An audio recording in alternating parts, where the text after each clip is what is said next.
आंबट गोड चवीचं अननस म्हणजे लहानांपासून मोठ्यांपर्यंत सगळ्यांच्या आवडीचं हे फळ. भरपूर प्रमाणात व्हिटॅमिन सी, फायबर, अँटीऑक्सिडंट्स आणि कमी कॅलरीज असतात. पण तुम्ही फक्तच अननस कापून खात असाल तर या रेसिपीज जरूर ट्राय करा. अननसाचा शिरा, अननसाची ही भाजी एकदा बनवून खाल तर नेहमी हीच भाजी खाल. मग चला बनवूया आजच्या या रेसिपी. त्यासाठी मी मध्यम आकाराचे आणि छान पिकलेले असे 2 अननस घेतलेले आहेत. अननस वरती पिवळसर असतात म्हणजे ते आतमध्ये पिकलेले आहेत.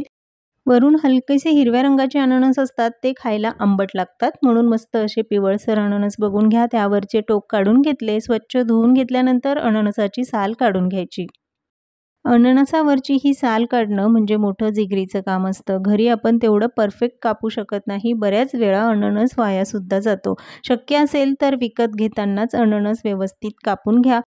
2 भाग करून घेतल्यानंतर यावरची सगळी साल काढून घ्यायची आहे. एकदम व्यवस्थित यावरची साल काढा, कारण वरचा भाग अगदी कडक असतो. खाताना तो चांगलाही लागणार नाही आणि अननसाची जी साल असते त्यावर बारीक काठीसुद्धा असतात.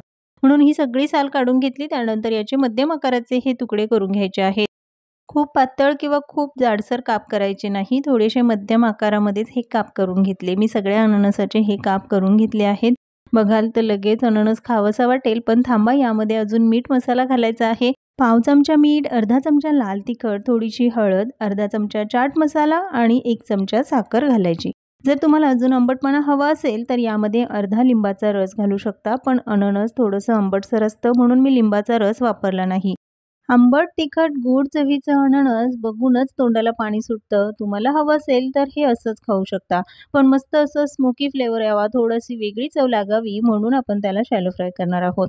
तव्यावर मी 2 चमचे बटर घालून घेतलं. इथे मात्र बटरचाच वापर करा, तेल किंवा तुपाचा वापर करू नका.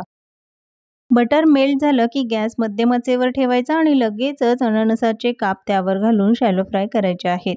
अगदी 1 ते 2 मिनिटासाठी मस्त सोनेरी रंग येईपर्यंत दोन्ही बाजूने शॅलो फ्राय करून घेतले आणि ही रेसिपी फक्त 5 मिनिटात तयार होते. एकदा का तुम्ही अशा पद्धतीने बनवलेले अननस खाल तर नेहमी बनवून खाल. इतके अप्रतिम चवीचे लागतात. थोडेसे आंबट, तिखट, गोड चव आणि मुलंही अगदी आवडीने खातील. नुसतंच अननस खाण्याचा कंटाळा करत असतील तर ही रेसिपी जरूर ट्राय करा.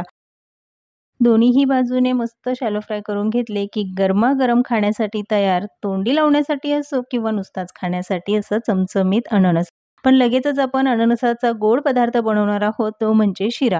त्यासाठी कढईमध्ये मी 1 चमचा साजूक तूप घालून घेतलं. यामध्ये ड्रायफ्रुट्स घालायचे, काजू, बदाम आणि थोडेसे मनुके. तुम्ही तुमच्या आवडीनुसार कमी जास्त करू शकता. तर इथे मी 7 ते 8 काजू, बदाम घेतले. त्याचे असे उभे काप करून घेतले आहे.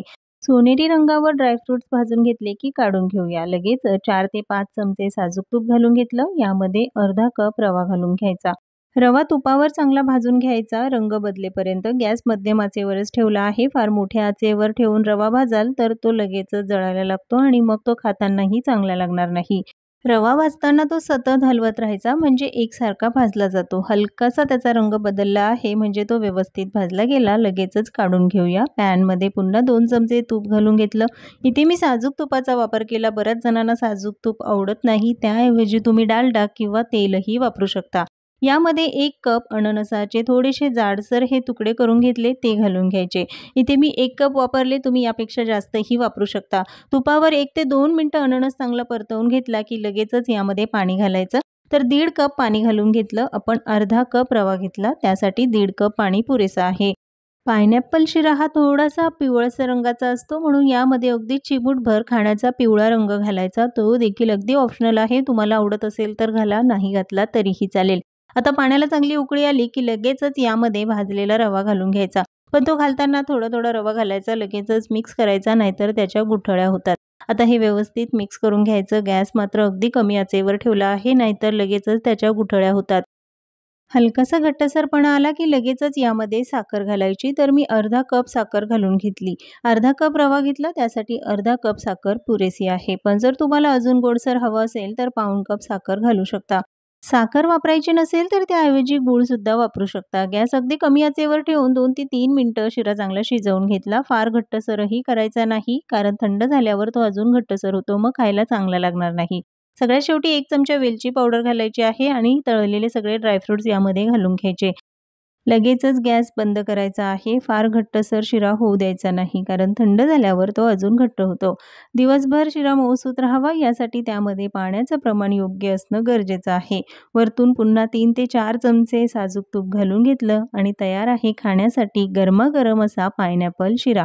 एवढ्या साहित्यामध्ये 4 व्यक्तींना पुरेल असा शिरा तयार होतो. नैवेद्यासाठी असो किंवा कधीतरी खाण्यासाठी वेगळ्या चवीचा हा शिरा एकदा जरूर ट्राय करा.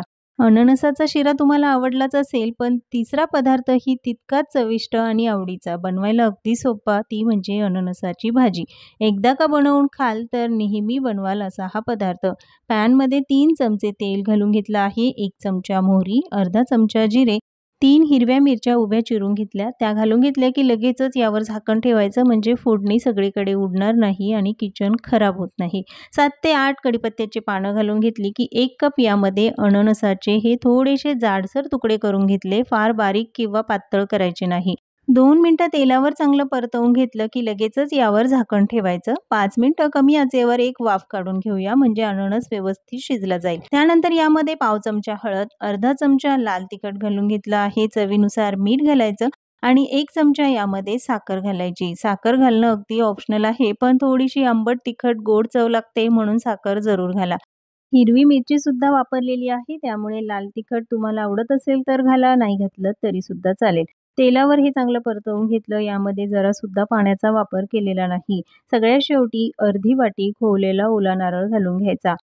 ओल्या खोबऱ्यामुळेच या भाजीची चव अप्रतिम लागते. साऊथ इंडियन लोकांमध्ये ही भाजी हमखास बनवली जाते. डाळ-भातासोबत असो, खिचडीसोबत, चपाती, भाकरी कशासोबतही खायला अप्रतिम लागते. आंबट, तिखट, गोड चवीची ही भाजी एकदा जरूर ट्राय करा. गॅस बंद करायचा, थोडीशी कोथिंबीर घालायची आणि गरमागरम खाण्यासाठी तयार आहे अननसाची भाजी. ही भाजी जर एकदा बनवून खाल तर नेहमी बनवाल, इतकी चविष्ट भाजी तयार होते. आजचे हे तिन्हीही पदार्थ तुम्हाला कसे वाटले कमेंट्समध्ये जरूर सांगा. पुन्हा भेटूया एका नवीन रेसिपीसोबत.